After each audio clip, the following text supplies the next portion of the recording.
onde a física clássica quebrava o modelo? Essa é a grande questão. O problema fatal, e isso é o cerne absoluto do colapso da física clássica, é que planetas são neutros e elétrons têm carga elétrica. Certo. Pense em um peão giratório ou, melhor, em um satélite artificial orbitando a Terra. Se ele sofre atrito com a atmosfera, ele perde energia cinética, a órbita decai e ele espirala até queimar, certo? Sim, ele cai. A física clássica do eletromagnetismo dizia que qualquer carga elétrica que sofra aceleração é obrigada a emitir radiação eletromagnética.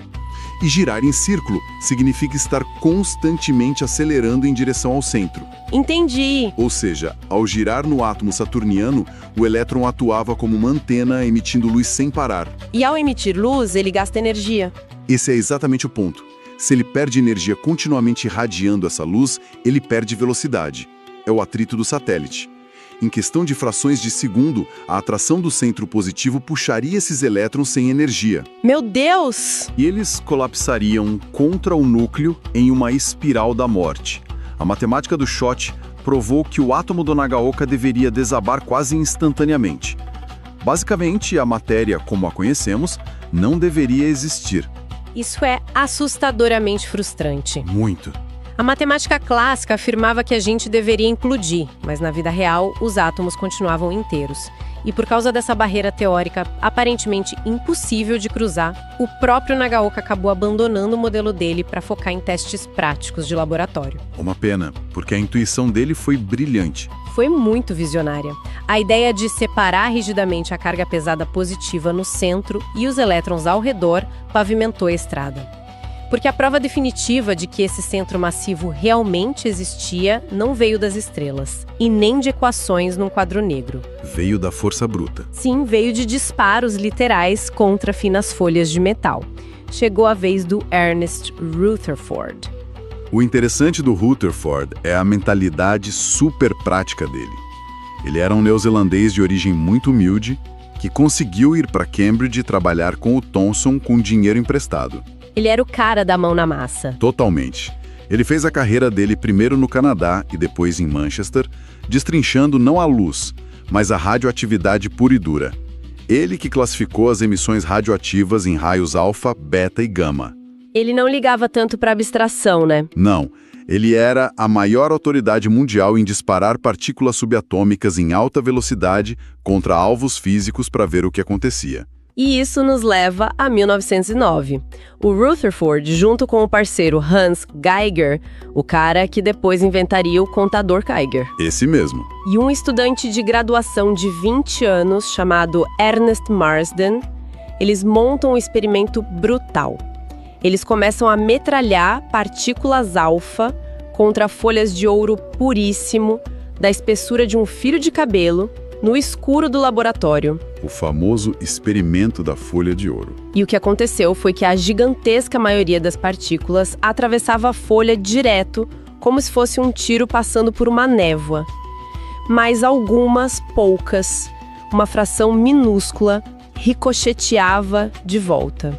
E isso não fazia sentido nenhum para eles na época. O Rutherford ficou embasbacado. Ele tem aquela frase lendária registrada que diz: "Foi quase tão incrível quanto se você disparasse uma bala de canhão de 15 polegadas em um pedaço de papel de seda e ela voltasse e batesse em você." Mostra bem o choque dele. Então, em 1911, ele solta o artigo definitivo. Ele diz que o átomo não é um pudim.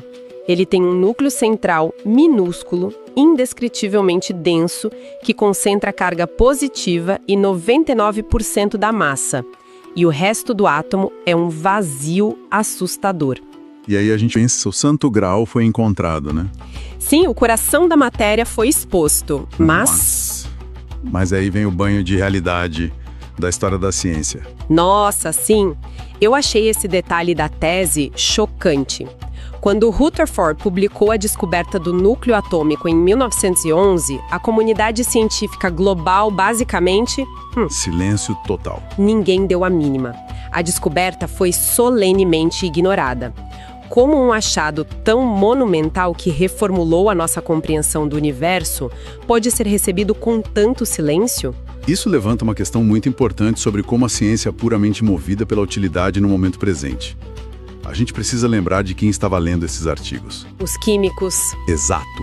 O Rutherford publicou um modelo dele focado exclusivamente em explicar os ricochetes das partículas alfa.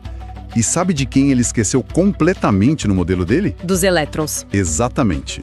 Para o Rutherford, os elétrons eram tão leves que não serviam para rebater as balas de canhão alfa dele, então ele simplesmente não detalhou como eles se comportavam no modelo. Ele só jogou eles lá, longe do núcleo. Ah, entendi. Só que a esmagadora maioria da comunidade química e física do mundo estava tentando desesperadamente entender as reações químicas, a tabela periódica e aquelas linhas espectrais da luz. Tudo isso é governado apenas pela dança dos elétrons. O núcleo não participa da química básica. Faz todo sentido. Ele era um mecânico que descreveu o chassi perfeito do carro, mas esqueceu de colocar o motor que todo mundo queria entender. Uma ótima analogia. E o pior mesmo, que a galera tentasse aceitar os elétrons orbitando o núcleo do Rutherford, ele sofria do mesmíssimo mal terrível do átomo do Nagaoka. A síndrome do satélite caindo na Terra. Exato. O átomo nuclear do Rutherford não tinha como sobreviver pelas regras da física clássica. Ele deveria colapsar, emitindo luz em um piscar de olhos. O modelo dele era experimentalmente inegável, porque a folha de ouro provava que o núcleo estava lá. Mas, teoricamente, era impossível, o átomo estava quebrado. A ciência clássica havia esgotado as ferramentas dela. Precisavam de um milagre teórico. Precisavam. Para salvar o núcleo do Rutherford e explicar como os elétrons se moviam sem destruir o sistema, seria necessária uma mudança de paradigma muito violenta.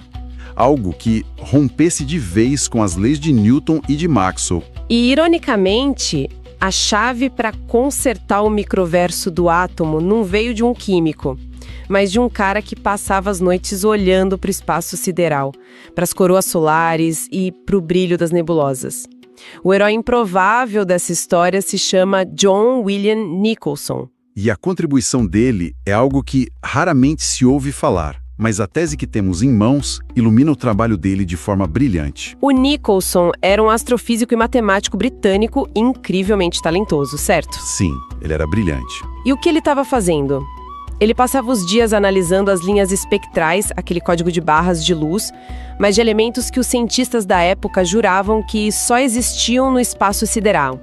Eles viam uma luz estranha nas nebulosas e batizaram o elemento fantasma de Nebulion. Que nome bom! Eles viam uma outra luz estranha durante os eclipses solares e chamaram de Protofluorine. Hoje, claro, nós sabemos que esses elementos extraterrestres não existiam. Eram apenas oxigênio e ferro altamente ionizados no vácuo do espaço. Mas, na época, eles eram tratados como novos elementos ultraleves.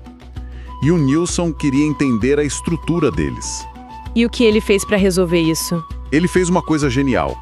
Ele juntou as peças que todo mundo estava rejeitando. Ele pegou o modelo do núcleo massivo do Rutherford, que estava lá acumulando poeira teórica. E para resolver o problema dos elétrons que deveriam entrar em colapso como satélites sem energia, ele aplicou uma ideia novíssima e muito esquisita que vinha da Alemanha, a teoria quântica do Max Planck. Nossa, e o que isso significou na prática? Como se aplica a tal da física quântica em uma órbita planetária? O Nicholson publicou artigos entre 1911 e 1912 dizendo o seguinte: as regras da física clássica simplesmente não valem dentro do átomo. O momento angular dos elétrons, ou seja, a energia da órbita deles, não é contínua. Não é uma rampa. Exato, não é uma ladeira contínua onde eles podem escorregar e perder energia aos poucos até bater no núcleo. A energia é quantizada. Pense em uma escada. Tá, uma escada comum. Você pode estar no degrau 1 ou no degrau 2, mas você não pode ficar flutuando no espaço vazio entre os degraus. O elétron no modelo do Nicholson só podia orbitar em distâncias fixas e precisas que eram múltiplos de uma constante matemática de Planck. Entendi a sacada. Se o elétron não tem energia para descer um degrau inteiro de uma vez, ele simplesmente não desce. Ele fica preso na órbita estável para sempre. E isso impediu o colapso do átomo. Sim, que coisa genial. Ele essencialmente mudou as leis de trânsito da realidade.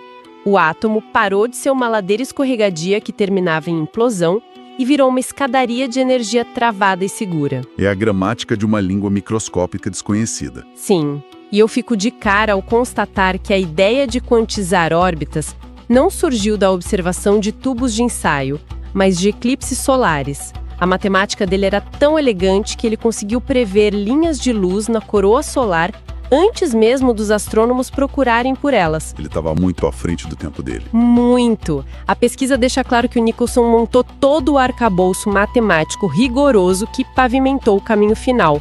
Porque foi a partir dos artigos dele, lendo o trabalho dele em 1912, que logo em seguida o Niels Bohr daria o passo final para criar o modelo quântico que nós usamos hoje. O Nicholson forneceu o elo perdido entre a observação astronômica, o núcleo denso e a estabilidade quântica. Ele resolveu a crise matemática de vez. Mas a história não tem um final feliz para todos, infelizmente. Não tem. A leitura da tese nos dá um choque de realidade sobre o fator humano.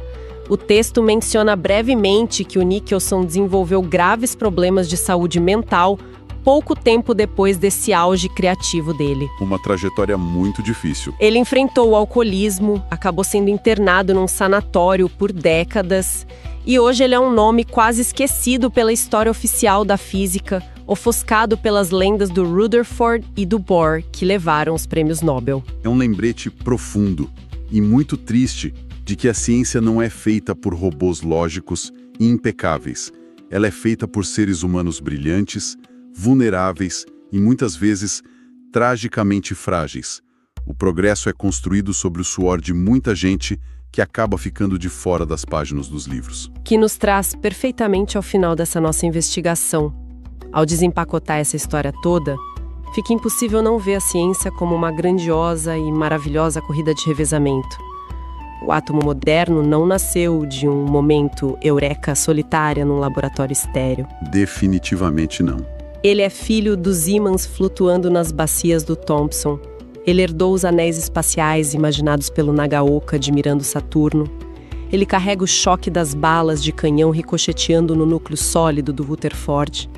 E ele fala a linguagem quântica que o Nicholson encontrou escondida no brilho de falsos elementos estelares. Essa é a verdadeira beleza do método científico. Ele é desenhado para se corrigir ao longo do tempo.